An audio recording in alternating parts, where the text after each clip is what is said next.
प्यारे बच्चों, आज मैं आप लोग को बताऊंगा कंपास में एडजस्टमेंट ऑफ प्रिज्मेटिक कंपास, यानी कि प्रिज्मिक कंपास का आप समंजन कैसे करते हैं। तो प्रिज्मिक कंपास का समंजन आप दो तरीके से करते हैं। एक होता है आपका टेम्पोररी एडजस्टमेंट, जिसे अस्थाई एडजस्टमेंट कहा जाता है। ठीक है, अस्थाई समंजन कहा जाता है। और दूसरा आपका होता है परमानेंट समंजन, यानी कि अस्थाई समंजन। ठीक है, सबसे पहले हम लोग बात करते हैं, ठीक है, आपका अस्थाई समंजन। तो जितने भी हमारे पास इंस्ट्रूमेंट हैं, उन इंस्ट्रूमेंट्स में अस्थाई समंजन के लिए हमें 3 काम करने होते हैं, जिसमें से 2 कॉमन होते हैं। आपका पहला और दूसरा सेंटरिंग और लेवलिंग आपका कॉमन होता है, लेकिन तीसरा जो है यहाँ पे फोकसन ऑफ प्रिज्म है। जबकि अन्य में आप दूरबीन का प्रयोग करने लगते हैं तो वहाँ पे इलिमिनेशन ऑफ पैरेलैक्स, यानी कि लंबन का निराश करना आपको होता है। होता क्या है, आपकी दूरबीन में ये आई बेन होता है, इस आई बेन के ठीक सामने आपका डायफ्राग्राम यानी कि बीमपट होता है, और फिर ये ऑब्जेक्ट बेन होता है। तो इसके सेंटर और ये जो डायफ्राग्राम होता है, इस पर क्रॉस हेयर बने होते हैं। तो इसके मध्य से हो के निकलने वाली लाइन ऑफ साइट आपकी दृष्टि रेखा कहलाती है। तो इसमें होता क्या है, कभी कभी इसकी वजह से हमारा ये नहीं दिखता है। तो जब ये नहीं दिखता है तो इसको समंजन करना, यानी कि लंबन का निराश करना रहता है। तो इस आई से करते हैं। यहाँ पे क्या होता है, इसकी सहायता से कभी कभी हमारा लक्ष्य हिलता हुआ नजर आता है या अस्पष्ट नजर आता है। उस कंडीशन में हमको इसको करना पड़ता है। यहाँ पे इसको करने के लिए यहाँ पे आगे एक सर्किल होती है, रिंग होती है, उस रिंग को आगे क्लॉकवाइज एंटी क्लॉकवाइज घुमाना होता है। इसको समंजन करने के लिए यहाँ फोकसन इशू होता है, जिसको हम क्लॉकवाइज या एंटी क्लॉकवाइज घुमाते हैं। तो ये होता है। चूँकि हम कंपास में चल रहे हैं तो कंपास में हम लोग बात करेंगे। सबसे पहले सेंटरिंग क्या होता है। ठीक है, किसी भी इंस्ट्रूमेंट को, ठीक है, किसी भी इंस्ट्रूमेंट को जो ट्राइपॉड पे रखा जा सके, जिसे त्रिपाद पे रखा जाता है, त्रिपाद पे रखकर जमीन पर स्थित, ये मान लीजिए जमीन पे कोई बिंदु है, इसके ठीक ऊपर ट्राइपॉड की सहायता से स्थापित करने का प्रयास करना केंद्रण यानी कि सेंटरिंग कहलाता है। उपकरण को त्रिपाद पे रख के जमीन पर स्थित स्टेशन ए बिंदु के ठीक ऊपर स्थापित करने का प्रयास हमारा सेंटरिंग कहलाता है। और इसे यू फार यानी कि साहुल की सहायता से किया जाता है। ठीक है, इसका नुकीला हिस्सा स्टेशन ए पे जमीन पे हो जाता है और ये इसके बीच में आ जाता है। तो ये हमारा कहलाता है सेंटरिंग। ठीक है, अब इसके लिए हमारे पास आता है लेवलिंग। ठीक है, पाठ्यांक लेते समय दिक्सूचक पूर्ण रूप से क्षैतिज हो। ठीक है, तो पूर्ण रूप से दिक्सूचक का धरती के समांतर क्षैतिज कर लेना, ताकि हमारी मैग्नेटिक नीडल स्वतंत्र रूप से मूव कर सके, उसे ही हम लेवलिंग यानी कि समतुलन करते हैं। समतुलन की जांच के लिए जो हमारे बॉक्स के ऊपर ग्लास प्लेट होती है, उस ग्लास प्लेट पे बिना कोने वाली पेंसिल को लेके, ठीक है, अगर हम रोटेट कराएंगे तो वो अगर स्थिर होगा तो हमारी ये आगे की तरफ नहीं जाएगी, ना ही पीछे जाएगी।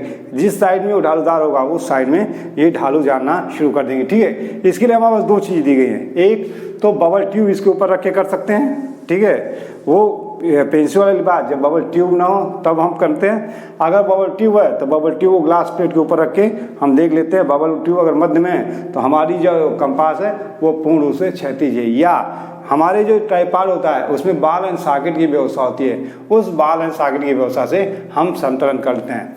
तीसरा है फोकसन ऑफ प्रिज्म। ये हमारी जो कंपास की बनावट होती है, ये कंपास होता है। ठीक है, ये बॉक्स होता है, इसके ऊपर हमारा ये प्रिज्म होता है। ठीक है, इस प्रिज्म के साथ एक अटैचमेंट होता है पीतल का, जिसका हम इसको पेज करते हैं। ठीक है, इस पेज को ऊपर नीचे करके करते हैं। इससे क्या होता है कि पाठ्यांक जो हमारे धुंधले नजर आ रहे होते हैं या नहीं पड़ जाते हैं, तो इसको जब हम ऊपर नीचे करते हैं, यानी कि ये यहाँ से जब उठा के हम इसको ऊपर लेके अपने आई साइड के हिसाब से इसको एडजस्ट करते हैं, तो ये एडजस्टमेंट करने की व्यवस्था फोकसन ऑफ प्रिज्म कहलाती है। यानी कि प्रिज्म को ऊपर नीचे करने के लिए जो ये आपका स्लिट है, ये पीतल की हुंडी है, यहाँ प्रिज्म लगा हुआ है, इसको हम ऊपर नीचे करते हैं तो हमारा पाठ्यांक स्पष्ट नजर आने लगता है। तो इसे कहते हैं फोकसन ऑफ प्रिज्म। ये था हमारा टेम्पोररी एडजस्टमेंट जो प्रत्येक इंस्ट्रूमेंट में आपको करना पड़ता है। अब आते हैं परमानेंट एडजस्टमेंट, यानी कि अस्थाई समंजन क्या होता है। अस्थाई समंजन प्रायः जो उपकरण होते हैं उनमें बहुत सारे अवयव होते हैं, उन अवयवों में जो समंजन होता है, आपसी समंजन, वो गड़बड़ हो जाता है। उस आपसी समंजन को हमको सही करने का प्रयास करना हमारा अस्थाई समंजन यानी कि परमानेंट एडजस्टमेंट कहलाता है। ठीक है, अब यहाँ पे चूंकि हम लोग कंपास की बात कर रहे हैं तो सबसे पहले हमारे पास मैग्नेटिक नीडल होती है। ठीक है, तो यहाँ पे हम बात करें कि मैग्नेटिक नीडल का समंजन हम कैसे करेंगे। ठीक है, यानी कि अगर उसमें कुछ दोष है तो कैसे करेंगे। तो इसके लिए शर्त है आपके पास, सबसे पहले आपके पास है, ठीक है, कि ये सेंसिटिव होनी चाहिए। सेंसिटिव यानी कि सुग्राही होनी चाहिए, नीडल जो हमारी होनी चाहिए सुग्राही होनी चाहिए। दूसरा आपकी बैलेंस्ड यानी कि क्या होनी चाहिए, संतुलित होनी चाहिए। ठीक है, तीसरा हम लोग के पास है, ठीक है, कि क्षैतिज में पूर्णतया, ये आपके पास क्या होती है, समतल, क्षैतिज में पूर्णतया समतल होनी चाहिए। ठीक है, और चौथा पॉइंट आपके पास है डी, कि ऊर्ध्वाधर में के सापेक्ष, ऊर्ध्वाधर समतल में, ठीक है, ये क्षैतिज होनी चाहिए, ऊर्ध्वाधर समतल में ये सीधी होनी चाहिए। ठीक है, अब यह बात है सेंसिटिव या सुग्राही क्या होता है। ठीक है, जैसे ही हम बॉक्स को स्टैंड पे खड़ा करके हम उसको रिलीज करते हैं तो नीडल हमारी घूमने लगती है। अगर नीडल नहीं घूम रही है तो इसका मतलब कि जो आप पाठ्यांक पढ़ेंगे वो पाठ्यांक आपके सही नहीं आएंगे, यानी कि जो सुई है उसकी सेंसिटिवनेस, सुगाइनेस खत्म हो चुकी है। इसके दो कारण हो सकते हैं, एक कि जो नीडल है उसका जो चुंबकीय गुण है, ठीक है, वो बार बार प्रयोग करने के कारण उसमें कमी आ गई हो, या जो पीवट है, ठीक है, वो पीवट का यानी कीलक का जो नुकीला हिस्सा है बार बार प्रयोग करने के कारण ये नुकीला हिस्सा कुंद पड़ गया है। तो सबसे पहले हम नीडल के अगर चुंबकीय गुण खत्म हो गए हैं तो उन चुंबकीय गुणों का विकास कर देते हैं। उसके बाद भी अगर वो फ्री गति से मूवमेंट नहीं कर रही है तो फिर हम इसमें जो कीलक है उस कीलक को हम नुकीला बना देते हैं और इस तरह से करने का प्रयास करते हैं, ये कहलाता है। दूसरा आपके पास है बैलेंस्ड यानी कि संतुलित होनी चाहिए। संतुलित का मतलब जब हम नीडल को एक धागे की सहायता से हम फील्ड में लटकाएंगे तो इसका उत्तरी सिरा नीचे की ओर झुकना शुरू हो जाता है, तो एक सिरा ऊपर की तरफ उठ जाएगा। ठीक है, तो अगर इस तरह की स्थिति आएगी तो क्या होगा, ये हमारे कंपास भाग में अटकनी शुरू हो जाएगी। उस अटकने से रोकने के लिए इसके उठे हुए भाग पे एक्स्ट्रा भार, जिसे हम राइडर कहते हैं, ठीक है, अतिरिक्त भार, ठीक है, जो पीतल का होता है उसे लगा के हम नीडल को बैलेंस कर देते हैं ताकि नीडल का मूवमेंट हमारा पूर्ण रूप से होता रहे। क्षैतिज समतल में जो सुई है, ठीक है, वो कीलक पे पूर्ण रूप से आपको क्या होनी चाहिए, पूरी रूप से आपको स्वतंत्र होनी चाहिए। ठीक है, होता क्या है कि कभी कभी यूज करने के कारण हमारी नीडल ये इधर या इधर ऊपर की तरफ या नीचे की तरफ मुड़ जाती है, जिसके कारण वो क्षैतिज में समतल नहीं रह पाती है। नहीं रहने के कारण वो जो मूवमेंट होता है उसका आपका डुलमुल होता है, यानी कि इधर उधर होने लगता है। इससे करने के लिए इन उठे हुए भागों को पीट पीट के, ठीक है, इसको पूर्ण रूप से क्षैतिज कर देते हैं। ठीक है, अब इसके बाद से आ जाता है कि सुई के दोनों सिरों को, अब आपके पास आता है ऊर्ध्वाधर समतल में अगर सुई ठीक ना हो तो ये दो कारण हो सकते हैं। ऊर्ध्वाधर समतल में अगर सुई सीधी नहीं है तो इसके दो कारण एक सकते हैं। एक कि जो हमारी नीडल है, ठीक है, वो नीडल हमारी मुड़ गई हो।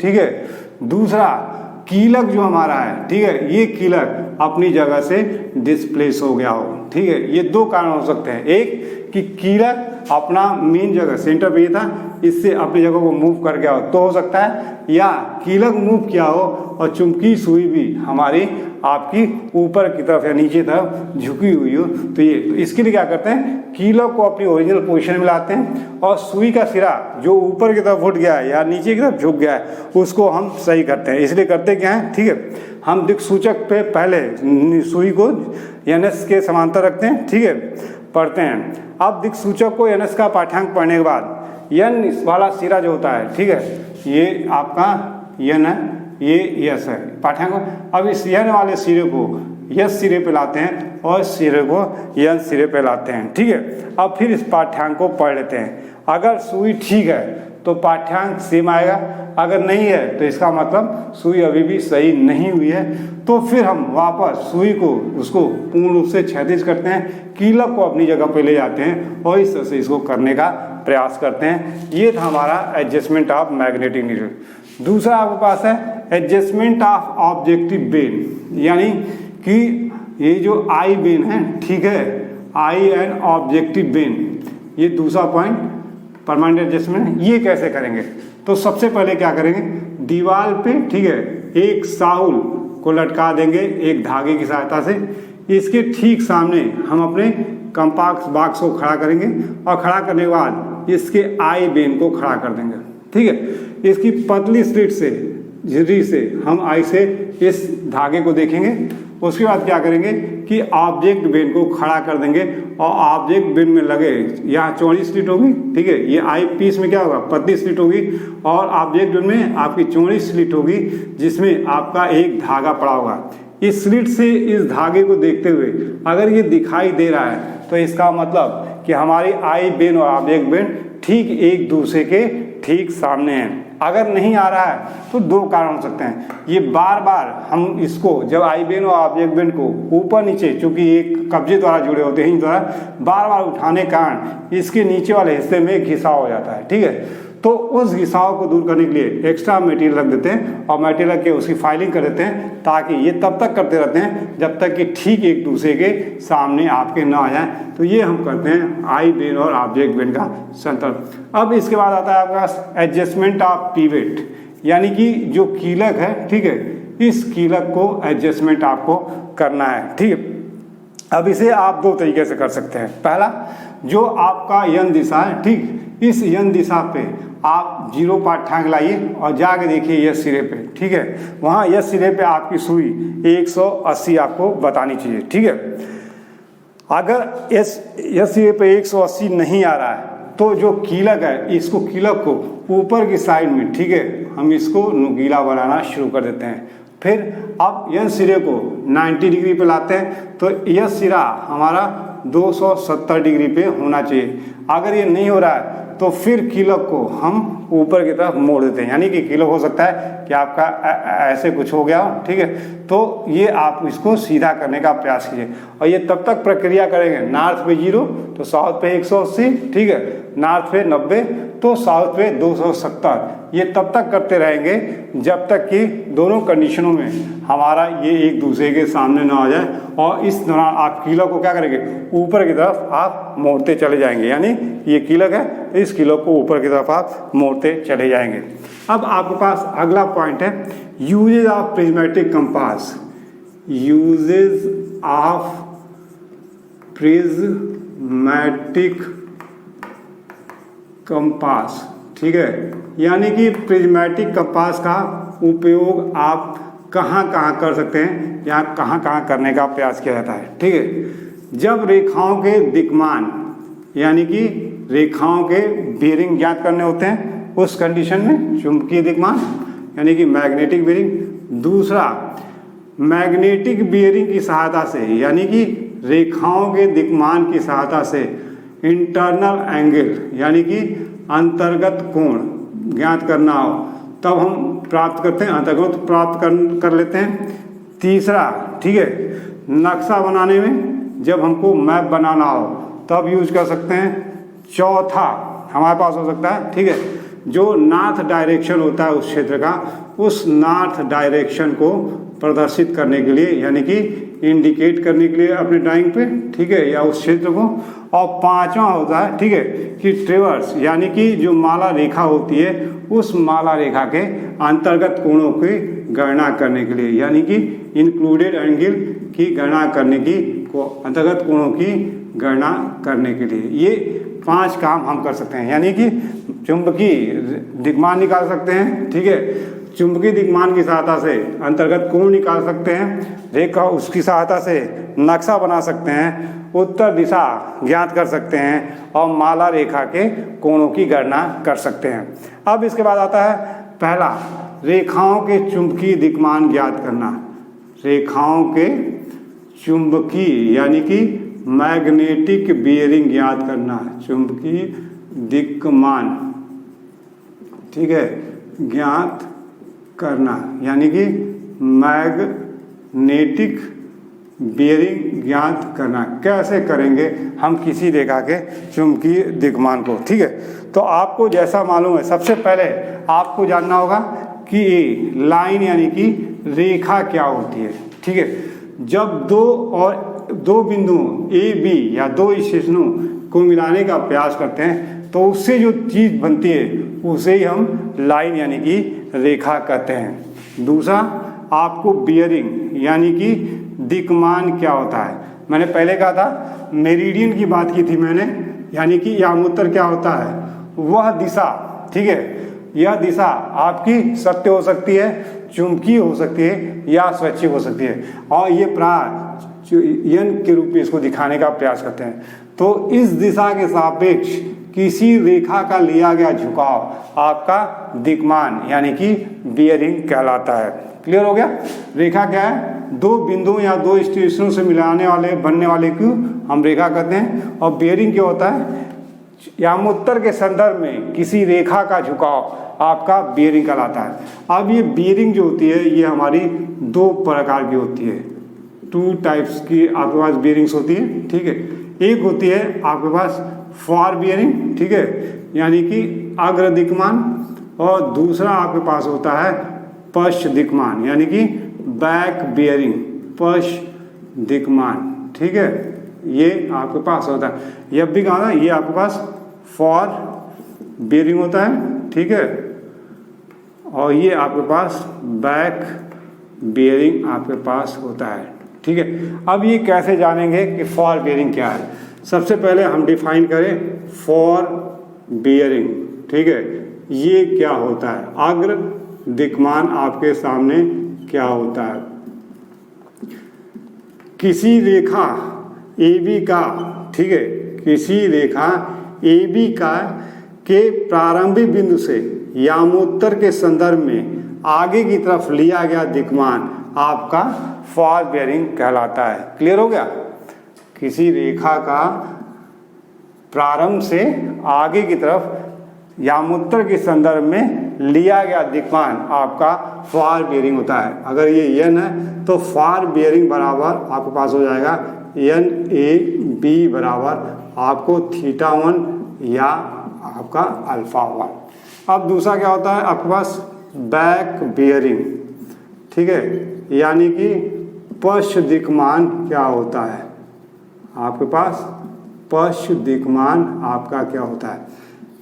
किसी रेखा AB, ठीक है, किसी रेखा AB का के अंतिम बिंदु B से, ठीक है, प्रारंभ की तरफ देखने का प्रयास करते हुए जो दिक्मान प्राप्त होता है उसे ही हम बैक बियरिंग कहते हैं। ठीक है, ये मान लीजिए अगर आपके पास θ2 या α2 है और अगर ये n है, ये B है, ये है, तो आपके पास बैक बियरिंग इस रेखा का हो गया आपके पास कोण NBA बराबर आपका θ2 बराबर α2, या तो θ2 होगा या α2 है। यानी रेखा का पश्चिम रेखा क्या होता है, हाँ, जब कार्य की प्रगति के विपरीत, कार्य रेखा के कार्य के प्रगति के विपरीत दिशा में आप पीछे की तरफ जो पाठ्यांक लेने का प्रयास करते हैं वही आपका बैक बियरिंग कहलाता है। फॉर बियरिंग क्या होता है, रेखा के प्रारंभिक बिंदु से, ठीक है,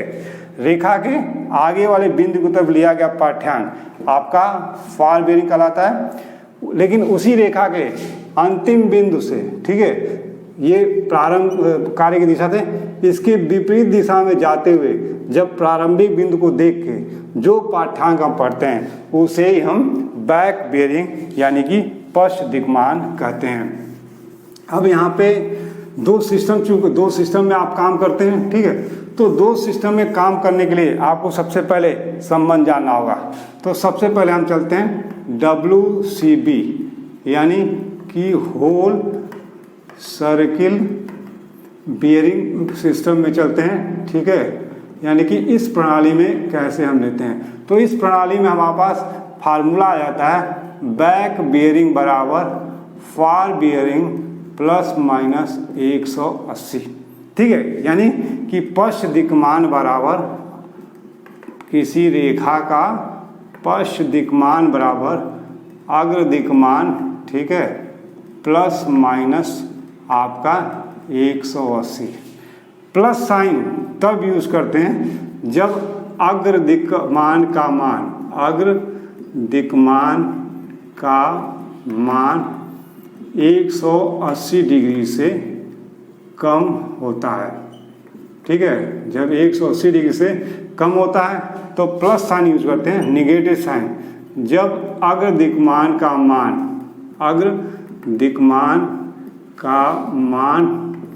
180 से अधिक होता है, ठीक है, तो हम उस समय ये यूज करते हैं। इसको समझ लीजिए, इस फार्मूले को कैसे करने का प्रयास करेंगे। ठीक है, मान लीजिए कोई रेखा आपके पास, ये ए बी एक रेखा है, ठीक है, ये आपके पास है 40 डिग्री, ठीक है, ये बी बिंदु है और ये फिर आपने इसको लिया है, ठीक है, तो ये आपको दे दिया गया है। ठीक है, चूंकि रेखा के आरंभ से आप देख रहे हैं आगे की तरफ देखने पे वो आपको 40 डिग्री मिला हुआ है। ठीक है, फार्मूले की सहायता से फार्मूला क्या कहता है, B B equal to F B plus minus 180, यानी कि अग्र दिक्मान का मान 180 से कम है तो 40 प्लस 180 यानी कि 220 डिग्री यहाँ पे हो गया। आप ऐसे भी देख लीजिए। ठीक है, आपका इतना आपके पास है ऑलरेडी और ये 180 जुड़ा है कि नहीं जुड़ा है, तब आप यहाँ इस 180 में जब ये जोड़ रहे हैं तब आप यहाँ से यहाँ तक अमोत्तर के संदर्भ में पहुँच पा रहे हैं।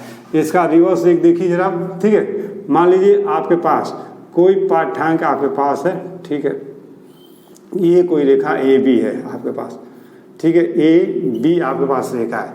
इस ए बी रेखा का पाठ्यांक ये 90, 180, 270 और 360, ये मान लीजिए आपके पास है 280। ठीक है, तो अगर ये यहाँ पे जाता तो आपके पास क्या होगा, आप ये ऐसे देखिए आपके पास, ठीक है, ये निश्चित तौर पे आपको यहाँ से यहाँ तक का मान ये होगा, ये 90 से अधिक होगा और 180 से कम होगा। फार्मूले में क्या कहता है, B B is equal to F B, F B आपके पास क्या है 280 है, ये 180 से अधिक है तो 180 आपने घटा दिया तो ये आपके पास 100 डिग्री। ठीक है, तो निश्चित तौर पे 90 से अधिक यहाँ जा रहा है तो ये 100 डिग्री आपके पास आ जाएगा। एक तो आपके पास है कि आप पूर्णवृत्त प्रणाली में आप करते हैं। ठीक है, दूसरा आपके पास सिस्टम होता है, ठीक है, आरबी या quadrantal bearing system, reduced bearing या क्वाड्रेंटल बेयरिंग सिस्टम, जिसे हम, ठीक है, क्यूबी आब्लिक आरबी सिस्टम बोलते हैं। ठीक है, इसको बोलते हैं, इसे हम कहते हैं चतुर्थांश प्रणाली। ठीक है, इस प्रणाली में हम आपको पहले ही बता चुके हैं कि चतुर्थांश प्रणाली में जब भी कोई पाठ्यांक लेंगे, ठीक है, तो यन से आप ईस्ट की तरफ या यन से वेस्ट की तरफ जाके लेंगे और आगे पीछे इनको लगाना होगा। उसी प्रकार आप यस से ईस्ट की तरफ जाएंगे तो वेस्ट, यानी कि अगर ये कोई एंगल आपके पास θ1 तो इस प्रणाली में आप ये यन θ1 ई लिखे होंगे।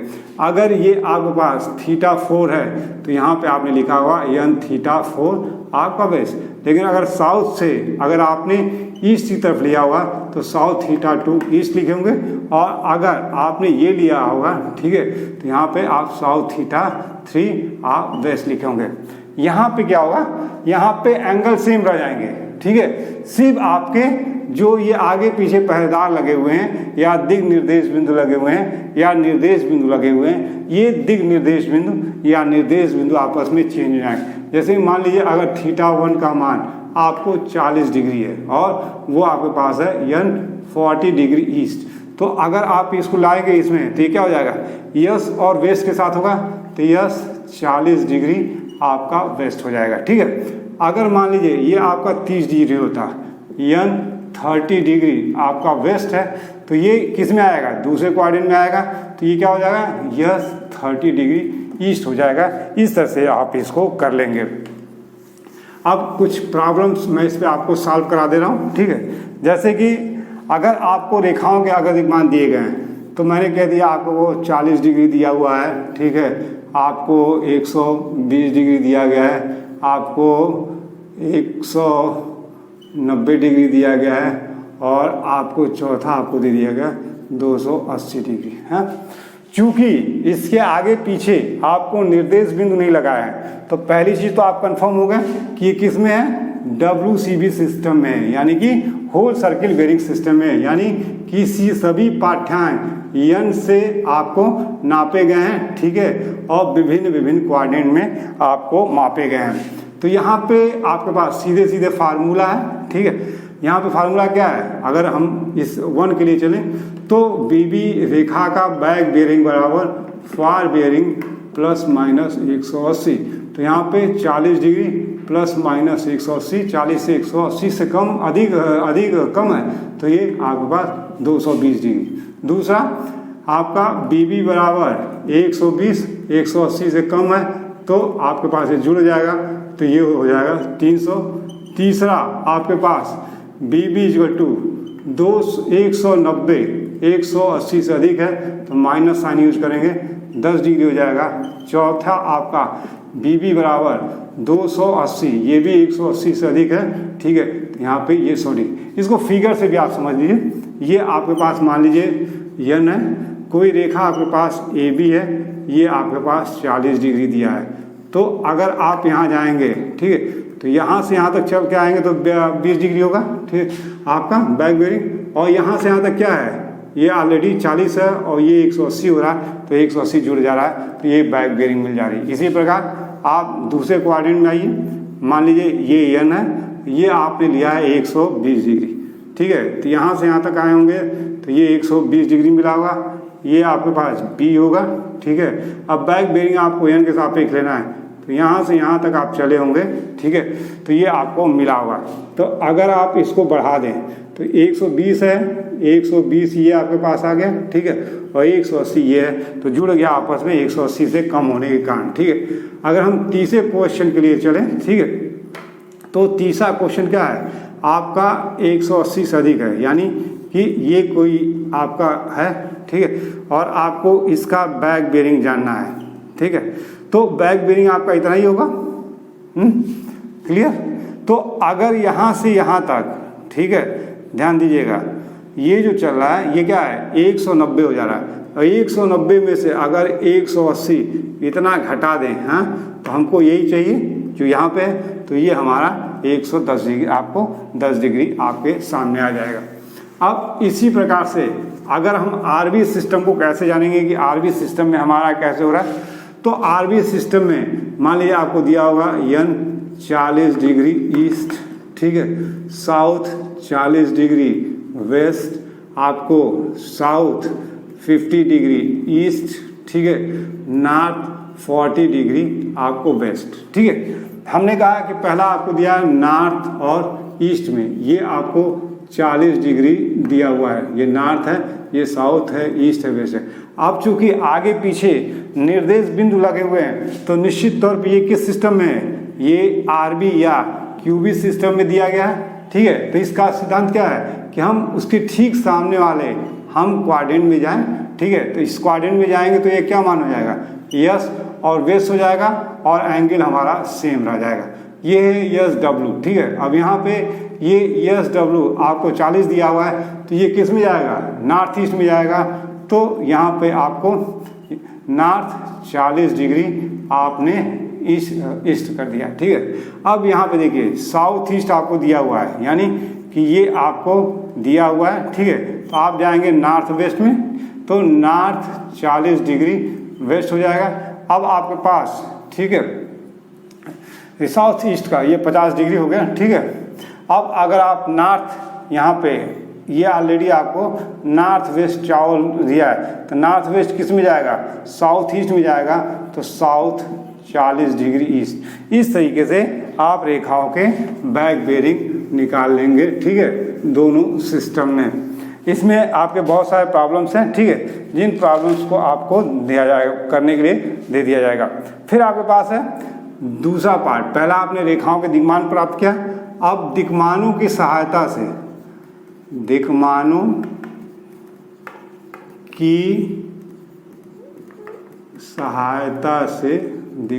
की सहायता से, ठीक है, अंतर्गत कोण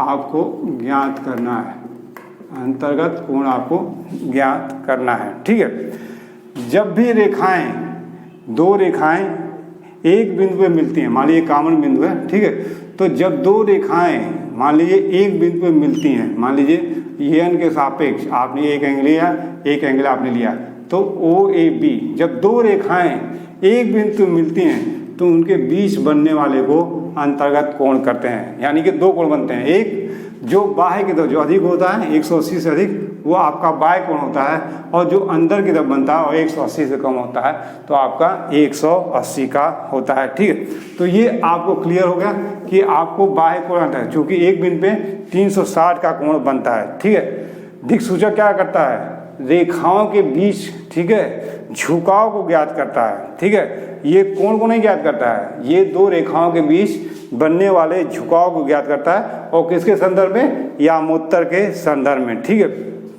ये आपके WCB सिस्टम में भी हो सकते हैं और आपके RV सिस्टम में भी आपके सामने हो सकते हैं। ठीक है, अब आपके पास दो स्थितियां बनेंगी यहाँ पे दिग्मान ज्ञात करें। पहला, जब मिलन बिंदु, ठीक है, यानी कि जो मीटिंग पॉइंट है वो एक ही स्थान से, मिलन बिंदु एक ही स्थान पर हो।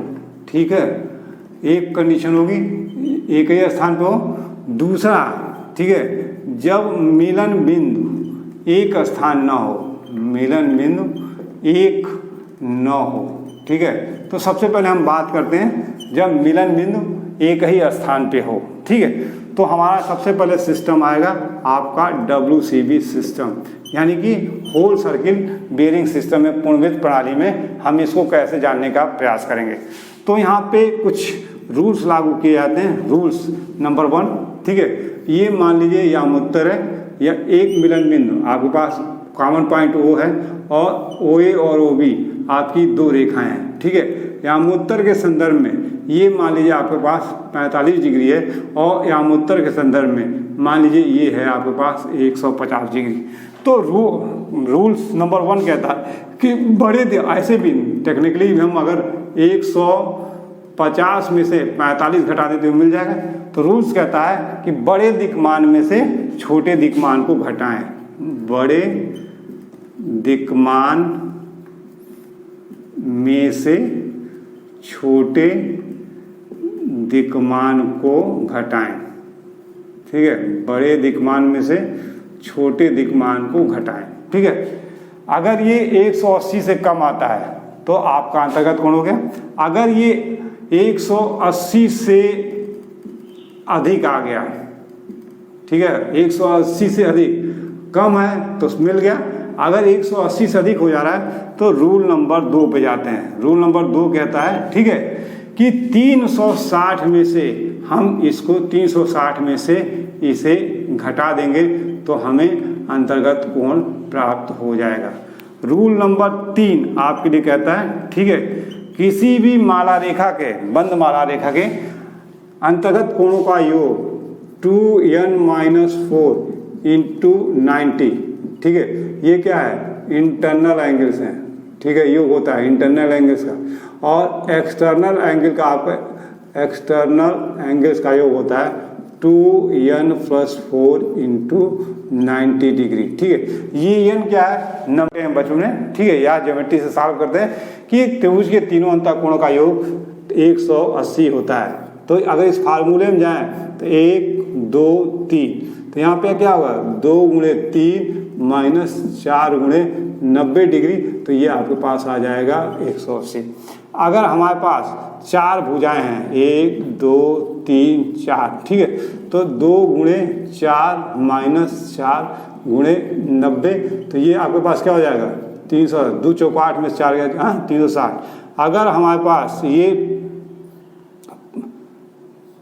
5 भुजाएं हैं, 1, 2, 3, 4 और 5 भुजाएं हैं, तो 2 × 5 - 4 × 90। ठीक है, तो 5 दूनी 10, 10 में से 4 गया 6, 6 × 9 = 54, यानी कि 540 होता है। इसी प्रकार अगर इसके हम बाह्य कोणों का करें अध्ययन, है, तो 2 × 3 + 4 × 90 है, तो 2 × 6 = 4, 10, 10 × 9 = 90, यानी कि 900 बाह्य कोणों का योग हुआ। आप देख लीजिए, अगर ये आपका 60 होगा, अगर आपका 60 हो, ये अगर 60 हो, तो एक बिंदु पे टोटल कितना बनता है, 360 360 में 60 गया 300 300 300 3 3 3, तो आपके पास ये 900 आपके सामने हो जाएंगे। ये था आपका WCB सिस्टम में, ठीक है। अगर आपको कोई डायमेंश आपको RB सिस्टम में मिल गया है, ठीक है, तो आपको कुछ नहीं करना है, ठीक है। आपको सिर्फ एक काम करना है, ठीक है, कि आप उनको WCB सिस्टम में बदल दीजिए और जो ये 3 रूल्स बनाए गए हैं उस रूल्स के हिसाब से आप इसको कर लीजिए, ठीक है। दूसरी कंडीशन, जब मिलन बिंदु एक स्थान पे ना हो, ठीक है, तो उस समय आपको क्या करना पड़ेगा, मिलन बिंदु मान लीजिए A B और C आपके पास है, ठीक है, ये आपका यहाँ पे लिया गया है, ये आपको रेखाओं के दिक्मान आपको लिए गए हैं। अब आपको इस अंतर्गत कोण की बात कर रहा है, तो ये कैसे निकालेंगे, तो 2 चीज़ें कि मिलन बिंदु एक बना लिया जाए, ठीक है, तो अंतर्गत कोण प्राप्त कर सकते हैं। यानी कि अंतर्गत कोण बराबर आपके पास हो गया अंतर्गत कोण बराबर आपका अगली और पिछली रेखा का अग्रदिक्मान प्लस माइनस 180 प्लस अगली रेखा का अग्रदिक्मान, इसकी सहायता से आप इसको कर सकते हैं। अब इसको मैं आपको करके भी दिखा दे रहा हूँ। मान लीजिए ये कोई रेखा आपके पास AB है, ठीक है, ये आपको मान लीजिए ऐसे जा रही है, ये 90 से अधिक है, ये कोई एंगल आपके पास मान लीजिए 110 डिग्री दिया गया है, ठीक है। यहाँ पे कोई है आपको BC रेखा, इस BC रेखा का मान लीजिए ये दे दिया है आपको 40 डिग्री, हाँ, और आपको फाइंड आउट करना है ये। तो सबसे पहले आप मिलन बिंदु एक कीजिए। तो मिलन बिंदु एक करने के लिए AB रेखा की बैक बेरिंग, यानी कि AB रेखा का पथ दिक्मान जानना होगा, तो back bearing of AB line, back bearing of AB line formula क्या है, FB प्लस माइनस 180। FB का मान अगर 180 से कम है तो वो क्या करेंगे, हम उसमें जोड़ देंगे, तो ये हमारे पास आ जाएगा 290 डिग्री। यानी कि यहाँ से यहाँ तक अब हमारे पास मिल गया 290 डिग्री, ठीक है। यानी कि अब हम एक बिंदु पे आ गए, ठीक है, एक ऐसे आ रहा था और एक आपका ऐसे जा रहा था, ये आपका है, ठीक है, ये हमारे पास मिल गया है, ठीक है, 290 डिग्री, ठीक है, क्लियर। अब हमको अंतर्गत कोण जानना है। अंतर्गत कोण तो हमारा ये होगा, ये A है, ये B है और ये हमारा C है, ठीक है। तो अगर हम इसमें से, नियम क्या कहता है कि नियम कहता है, पहला नियम कहता है कि बड़े दिक्मान में से छोटे दिक्मान को घटाएं। तो छोटा दिक्मान आपके पास 40 है, बड़ा दिक्मान आपके पास क्या है 290, ठीक है। तो 290 माइनस आपने 40 किया तो आपके पास आ गया 250 है। अब 250 आ गया, ये 180 से अधिक है, तो रूल्स नंबर 2 पे जाएंगे। रूल्स नंबर 2 क्या कहता है, कहता है कि अगर 180 से अधिक है तो 360 में से घटाएं। यानी ये जो आपको मिला है ये आपको यहाँ पे बाह्य कोण मिल गया, यानी कि आपने यहाँ से लेके आपने यहाँ तक का ये मान प्राप्त किया जो आपके पास 250 डिग्री होगा। अब आपको कह रहा है कि आपको अंतर्गत कोण प्राप्त है तो बाह्य कोण मिला है, तो दूसरा रूल्स कहता है कि 360 में से आप 250 को घटाइए, तो ये आपके पास क्या हो गया 110 डिग्री, ठीक है। अब ये लग रहा है कि 110 डिग्री होगा। अब इस फार्मूले की सहायता से आप आइए, ये तो था कि आपको 110 डिग्री मैंने आपको एक मिलन बिंदु करके दिए। अगर सीधे इस फार्मूले पे जाना चाहते हैं तो पिछली रेखा का अग्रदिक्मान क्या है आपके पास, पिछली रेखा का अग्रदिक्मान 110 है, प्लस माइनस 180, 180 से कम है तो प्लस करेंगे, ठीक है। फिर उसके बाद से ये इसके बाद से आपके पास है ये आपके पास माइनस है, ठीक है, माइनस अगली रेखा का अग्रदिक्मान। अगली रेखा का अग्रदिक्मान आपके पास क्या है 40 है, ठीक है। तो ये आपके पास क्या हो गया 290 डिग्री माइनस 40, तो ये आपके पास आ गया 250, 50 डिग्री, ठीक है। ये अंतर्गत कोण नहीं हो सकता क्योंकि अंतर्गत कोण मान 180 से कम होता है। तो 360 में से आप 250 घटा देंगे तो आपके पास आ जाएगा, ठीक है, 50 110 डिग्री आपका आ जाएगा। इस तरह से आप निकालेंगे, ठीक है। यानी कि पिछली एक तो मिलन बिंदु करके बड़े दिक्मान में छोटे दिक्मान को हटाए वाले नियम पे चले, या डायरेक्ट अंतर्कोण निकालते हैं तो पिछली रेखा का आगे दिक्मान प्लस माइनस 180, ठीक है, माइनस अगली रेखा का दिक्मान कर देंगे तो हमारे पास एंगल हमारे सामने आ जाएगा। ये था जब मिलन बिंदु हमारे 1 9, ठीक है। अब हमको माला रेखा के तीसरा आपको मैप बना सकते हैं, चौथा आप क्या कर सकते हैं, उत्तर दिशा का भान करा सकते हैं, और फिर आप अंतर्गत कोणों की गणना कैसे करेंगे, ठीक है। जब भी कोई माला रेखा होगी तो माला रेखा आपकी 2 तरीके से चलेगी, ठीक है। या तो आपको क्लॉकवाइज चल रही होगी या आपको एंटी क्लॉकवाइज चल रही होगी माला रेखा की दिशा, ठीक है। या तो आपको दक्षिणावर्त होगी यानी कि सुई के घूमने की दिशा में चल रही होगी ये, ठीक है। तो अगर सुई के घूमने की दिशा में चल रही है तो इसे क्लॉकवाइज यानी कि दक्षिणावर्त माला रेखा कहेंगे। यदि यह माला रेखा सुई की विपरीत दिशा में चल रही है तो इसे एंटी क्लॉकवाइज यानी कि वामावर्त माला रेखा इसको कहते हैं, ठीक है।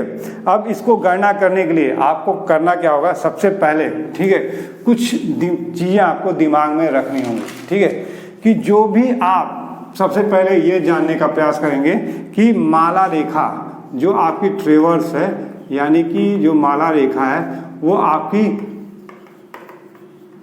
क्लॉकवाइज है और एंटी क्लॉकवाइज, ठीक है। तो इसको जानने के लिए आपको क्या करना होगा, सबसे पहले रेखाओं में 2 चीज़ें होंगी। एक रेखा के आपके अग और पश्च दोनों दिक्मान दिए गए होंगे, ठीक है। तो रेखाओं के जो अग दिक्मान दिए गए हैं उन दिक्मानों की सहायता से हम माला रेखा का निर्माण कर लेते हैं, ठीक है। तो जैसे ही माला रेखा का निर्माण करेंगे तो वो माला रेखा हमको स्पष्ट करना शुरू कर देगी कि यह माला रेखा हमारी दक्षिणावर्त है क्लॉकवाइज या वामावर्त है, ये शुरू हो जाएगी, ठीक है। अगर हमको स्पष्ट नहीं हो पा रहा है, माला रेखा हम बना रहे हैं स्पष्ट नहीं हो रहा है, तो हम पहले से ही माला रेखा को एंटी क्लॉक मान के हम उसका करना शुरू कर दें, ठीक है। अब इसके लिए 2 तरीके आपके पास आएंगे, 2 कंडीशंस आएंगी, ठीक है।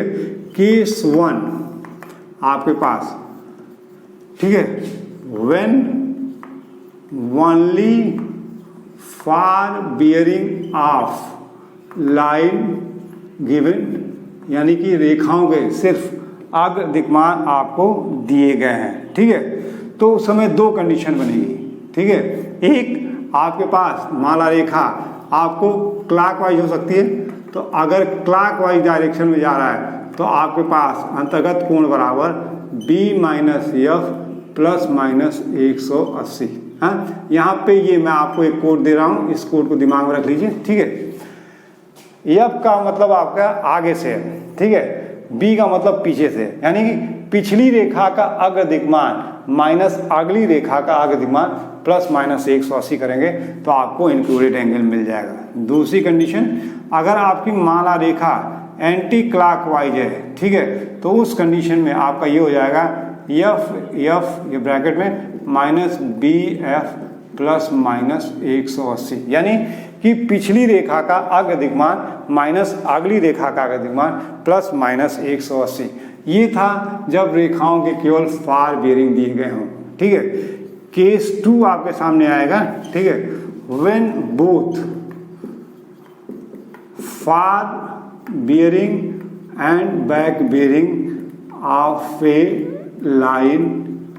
line given, यानी कि माला रेखा के प्रत्येक रेखाओं के प्रत्येक स्टेशन के अग्र और पश्च दिक्मान दोनों दिए गए होंगे। फिर यहाँ पे एक कंडीशन आपके पास बनेगी कि जब आपके पास क्लॉकवाइज डायरेक्शन में आपको जा रहा है तो उस समय क्या होगा, उस समय अंतर्गत कोण बराबर हो जाएगा B minus F B F plus minus 360। B जब आपको एंटी क्लॉकवाइज हो रही होगी, ठीक है, तो एंटी क्लॉकवाइज में आपके पास यही फार्मूला चेंज हो जाएगा एफ बी एफ, ये मैं दे रहा हूँ आपको आपकी जानकारी के लिए, ये किसी बुक में नहीं मिलेगा, ठीक है। B B B B plus minus 360। यहाँ पर देखिएगा, यहाँ पे क्या था, चूंकि केवल अग्र दिक्मान दिए गए थे तो बी का मतलब पिछली रेखा का आगे दिक्मान माइनस अगली रेखा का आगे दिक्मान, क्लॉकवाइज कंडीशन में, एंटी क्लॉकवाइज की डायरेक्शन में अगली रेखा का आगे दिक्मान माइनस पिछली रेखा का आप आगे दिक्मान ले रहे थे। लेकिन जब आपको फॉरवर्ड बेरिंग और बैक बेरिंग दोनों दिया गया है तो उस कंडीशन में आप बी का मतलब बैक बेरिंग और बी का मतलब बैक लाइन है, यानी कि पिछली रेखा का पश्च दिक्मान माइनस अगली रेखा का आगे दिक्मान प्लस माइनस 360। यहाँ पे एंटी क्लॉक के लिए पिछली अगली रेखा का अग्र दिक्मान माइनस पिछली रेखा का पश्च दिक्मान प्लस माइनस 360, ठीक है। अब इस पे आपको कुछ प्रॉब्लम्स करने होंगे, ठीक है। अब यहाँ के कुछ प्रॉब्लम्स के लिए मैं सबसे पहले एक प्रॉब्लम आपको उठा रहा हूँ, ठीक है, कि दो सर्वेक्षण रेखाएं, प्रॉब्लम नंबर 1, ठीक है। दो रेखाएं आपके पास OA एंड OB हैं, ठीक है, जिनके दिक्मान आपको दिए गए हैं, ठीक है, जिनके दिक्मान आपको दिए गए हैं। OA रेखा का आपको दिक्मान दिया गया है, ठीक है, 40 डिग्री 45 मिनट और आपको OB रेखा का दिक्मान दिया गया है आपको 185 डिग्री आपको 45 मिनट, ठीक है। अब यहाँ पे क्या है, हमने पहले ही कहा कि अगर ये नहीं कह रहा है कि अगर दिक्मान दिया गया है कि पश्च दिक्मान दिया गया है तो उसे हम अग्र दिक्मान मान के शुरू करेंगे। यहाँ पे क्या हो रहा है, मिलन बिंदु 1 हो जा रहा है। ये क्वेश्चन जो आपको रिलेट कर रहा है वो मिलन बिंदु, यानी कि ये O पॉइंट है, पहले OA रेखा का इसने n के सापेक्ष लिया है जो आपके पास 40 डिग्री 45 मिनट है, ठीक है।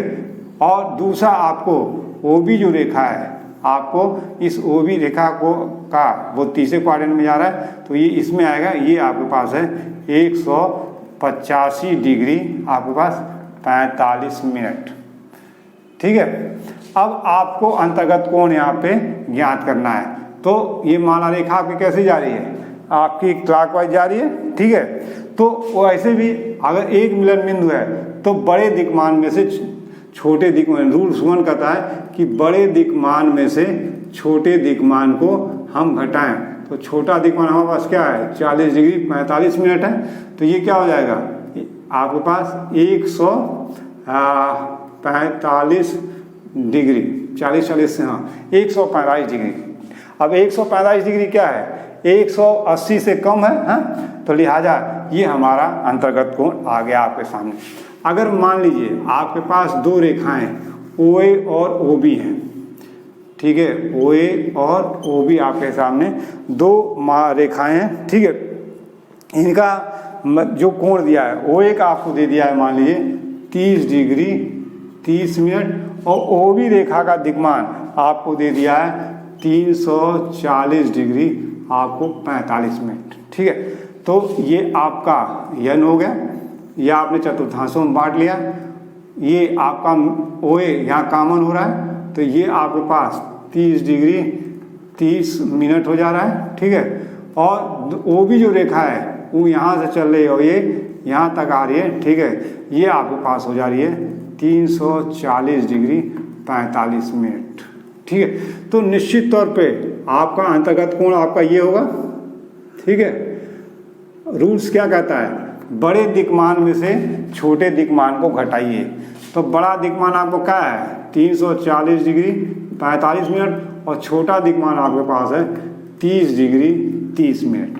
तो यहाँ पे आपके पास क्या आ जाएगा 310 डिग्री आपको 15 मिनट, हाँ आगे कि नहीं आ गया, 45 में से 30 गया 15, ठीक है, और 40 में से 30 गया 10, तो 310 डिग्री 15 मिनट।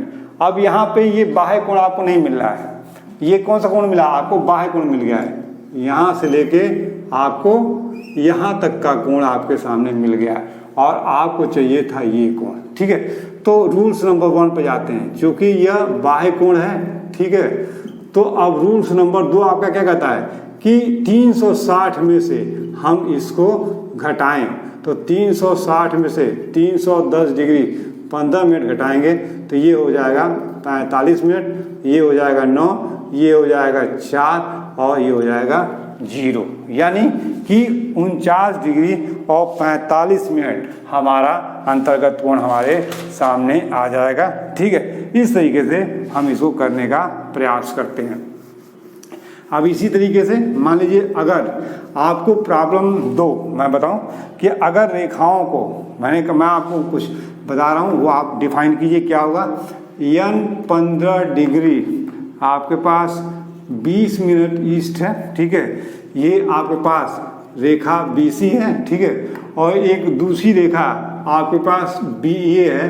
ठीक है, जिसका आपको दिया हुआ है यस 50 डिग्री 30 मिनट ईस्ट। ठीक है, दूसरा जो लाइन आपके पास है यस 75 डिग्री 10 मिनट ईस्ट आपको दिया गया है, और इसी रेखा का आपका AB दिया गया है 21 डिग्री 15 मिनट ईस्ट।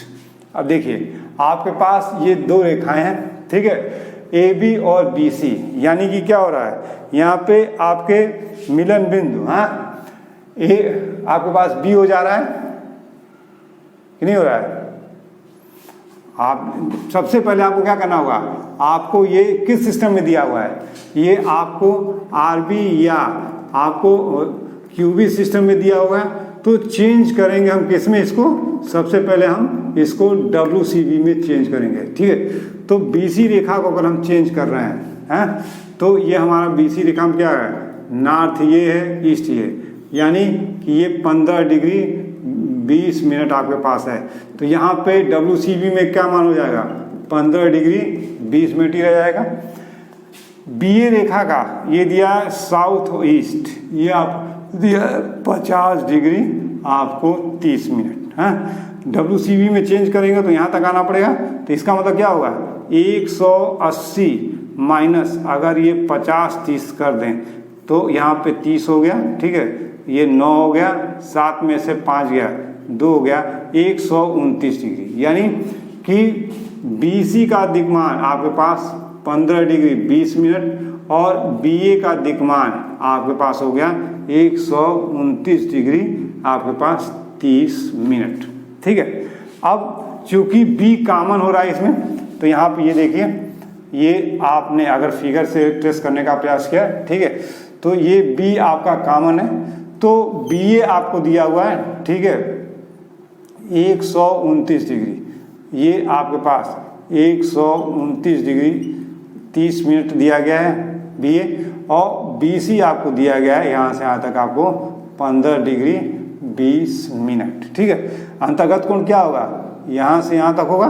ठीक है, यानी कि बड़े दिक्मान में से छोटे दिक्मान को हम घटा देंगे तो हमको ये मिल सकता है। तो ये क्या हो जाएगा, ये 10 मिनट हो जाएगा।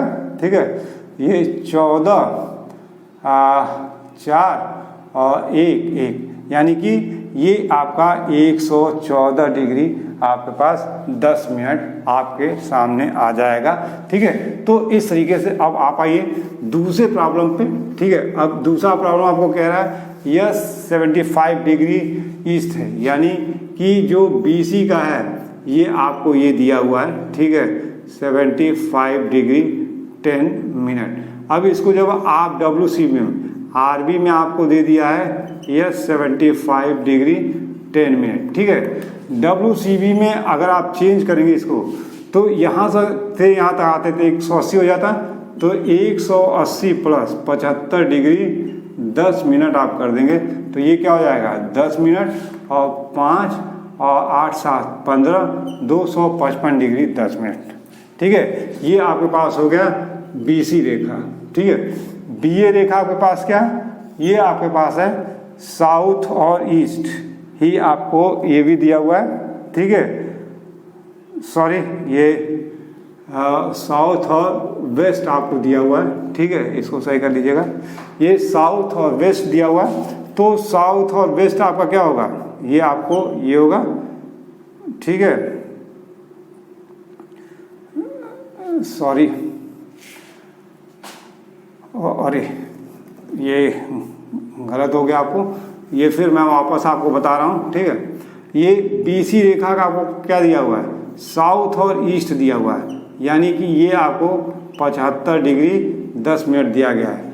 तो अगर आप यहाँ से यहाँ तक चलते तो 180 हो जाता है, तो WCB में आपका क्या हो जाएगा 180 माइनस 75 डिग्री 10 मिनट, ठीक है। तो ये 50 मिनट हो जाएगा, ये 9 हो जाएगा, ठीक है। और ये 7 में 7 गया 0 हो जाएगा, ये आपका हो जाएगा 9 नहीं ये 4 हो जाएगा, ठीक है। तो 5 4 9, हाँ ठीक, 104 डिग्री आपके पास 50 मिनट आपके पास ये हो गया, ठीक है। अब BA रेखा का देखिए, BA रेखा आपको क्या दिया गया है, ये आपको साउथ वेस्ट में दिया गया है 21 डिग्री 15 मिनट। आप जब WCB में चेंज करेंगे तो 180 यहाँ पे जुड़ेगा, तो ये क्या हो जाएगा BA का आपके पास 180 डिग्री प्लस आपको 21 डिग्री 15 मिनट, तो ये आपके पास हो जाएगा 1 8 2 10 और 201 डिग्री आपके पास 15 मिनट, ये आपके पास आ जाएगा, ठीक है, ठीक है। ये आपके पास 201 डिग्री आपके पास 15 मिनट हो गया। अब आप देखिए, ये आपका यन था, ठीक है, ये आपका चतुर्थांश है, ये कॉमन पॉइंट है। ये BA जो रेखा आपके पास है वो 201 डिग्री 15 मिनट यानी कि तीसरे क्वाड्रेंट में गई होगी, तो ये आपके पास है, ठीक है, 201 डिग्री 15 मिनट, ठीक है। और जो BC रेखा है वो है आपके पास, ठीक है, यहाँ से चली होगी, तो ये BC रेखा आपके पास है 104 डिग्री 50 मिनट। अंतर्गत कोण को क्या होगा आपके पास, अंतर्गत कोण आपका ये होगा इस रेखा का, ठीक है। तो बड़े दिक्मान में से छोटे दिक्मान को घटाइए, 201 डिग्री 15 मिनट में से 104 डिग्री 50 मिनट, ठीक है। अगर 1 मिनट लेंगे तो 5, ये क्या हो जाएगा 75, 75 में से 50 गया 25 मिनट, ठीक है। और यहाँ पे 0 हो गया, 10, 10 में से 4 गया आपका, ठीक है, 6 आपके पास, यहाँ पे क्या हो गया 9 हो गया, ठीक है। तो यहाँ पे हो गया 9 और यहाँ पे हो गया 0, यानी कि ये आपका हो गया 96 डिग्री 25 मिनट। इस तरीके से आप करने का प्रयास करेंगे, ये सब चीज़ें आपके पास होंगी। इसमें अभी और भी प्रॉब्लम्स होंगे, ठीक है, अगली क्लास में मैं अन्य प्रॉब्लम्स को आपको बताऊंगा।